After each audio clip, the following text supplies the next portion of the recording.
Taylor Kitsch. Taylor Kitsch should have been a star. He had everything. Looks, charisma, a breakout TV role that screamed potential.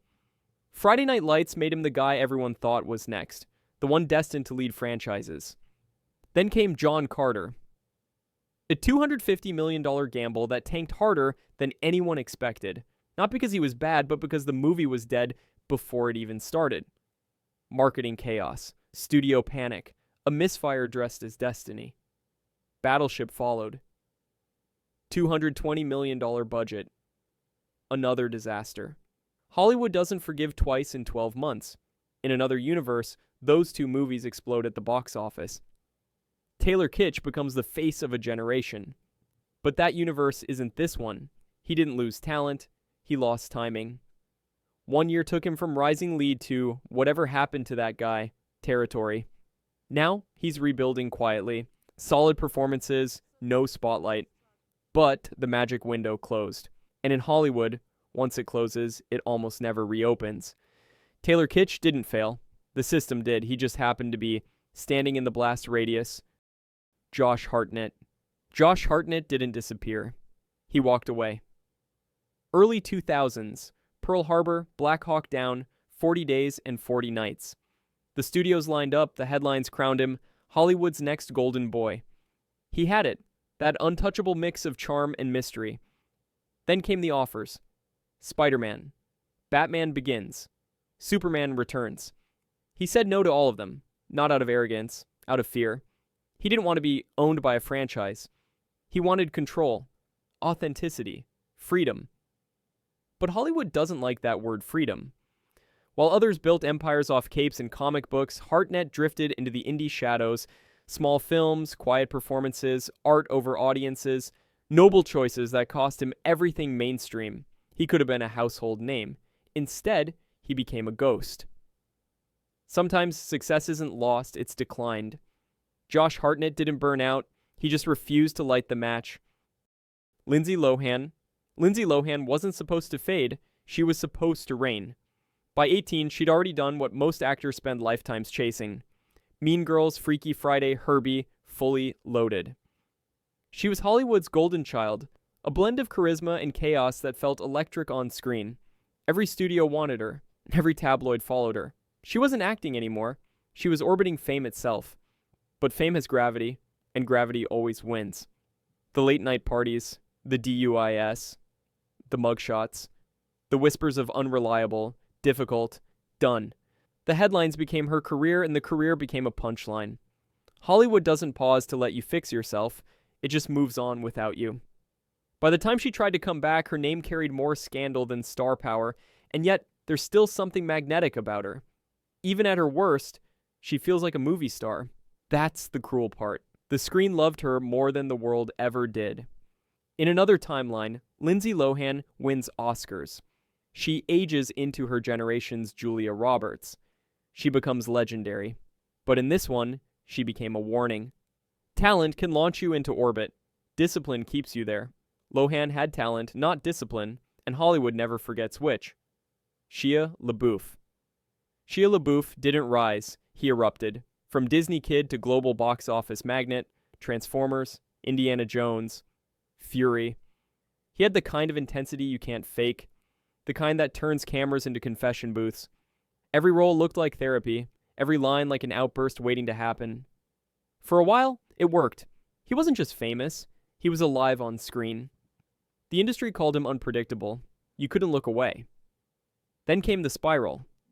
Arrests, fights, public meltdowns. The performance art phase that felt less like rebellion and more like a slow-motion implosion. Hollywood loves a rebel, but not one it can't control. Studios stopped calling.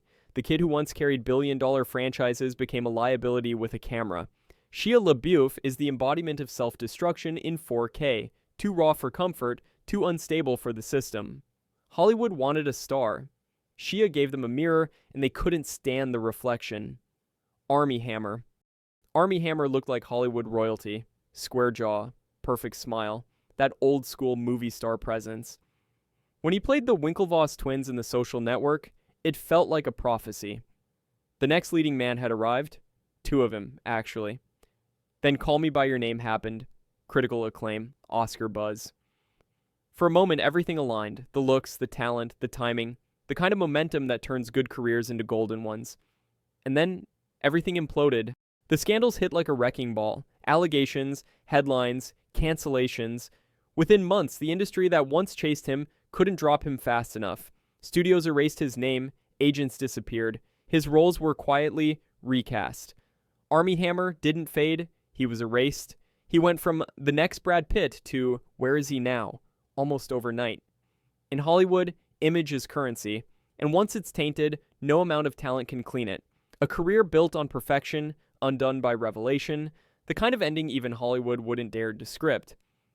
Hayden Christensen was supposed to be untouchable, the man who was chosen to become Anakin Skywalker, the future Darth Vader, the most iconic villain in film history, the bridge between myth and legend. Every actor dreams of a role that defines a generation. He got one that defined cinema. And then the internet turned on him.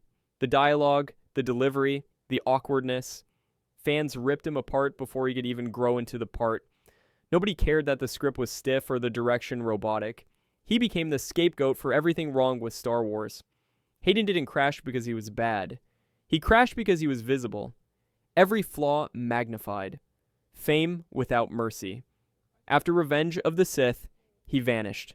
Retreated into quiet life, small projects, the occasional comeback that never quite stuck. Time softened the hate. The fans grew up, some even apologized.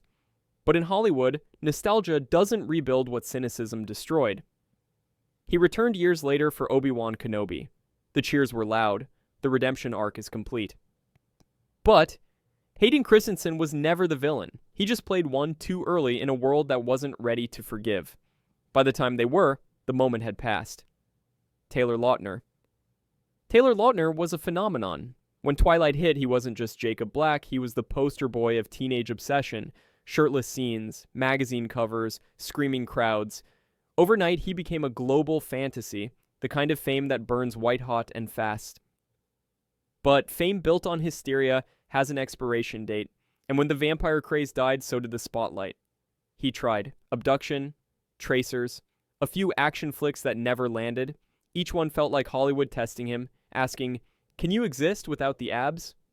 The answer came back silent. He wasn't bad, just miscast by an industry that only saw one version of him. When he tried to evolve, the audience had already moved on. Then he disappeared. No scandals, just a quiet retreat, marriage, peace, normalcy. There's something poetic about that. The kid who lived in global chaos finally chose calm. Taylor Lautner didn't fall. He stepped off the ride. He walked away from the noise. And maybe that's the most grown-up role he ever played. Cuba Gooding Jr. Cuba Gooding Jr. reached the mountaintop early. Jerry Maguire was a cultural earthquake. He won the Oscar. Danced on stage. Hollywood crowned him. And that's the thing about crowns. They're heavy. After that night, everything he chose seemed smaller. Snow dogs, boat trip, daddy day camp. Each one chipped away at the legend he could have been. He had the energy, the charisma, the talent. What he didn't have was restraint. The industry gave him gold. He spent it on noise. Then came the controversies, the legal troubles, the quiet exile. By the time the dust settled, the Oscar felt like a curse. Proof that he had it once, and proof that he lost it. Cuba Gooding Jr. isn't a story of failure. He's a story of how fast momentum builds and how brutally it stops. One night of glory, 2 decades of chasing it, he showed us the money, and then he showed us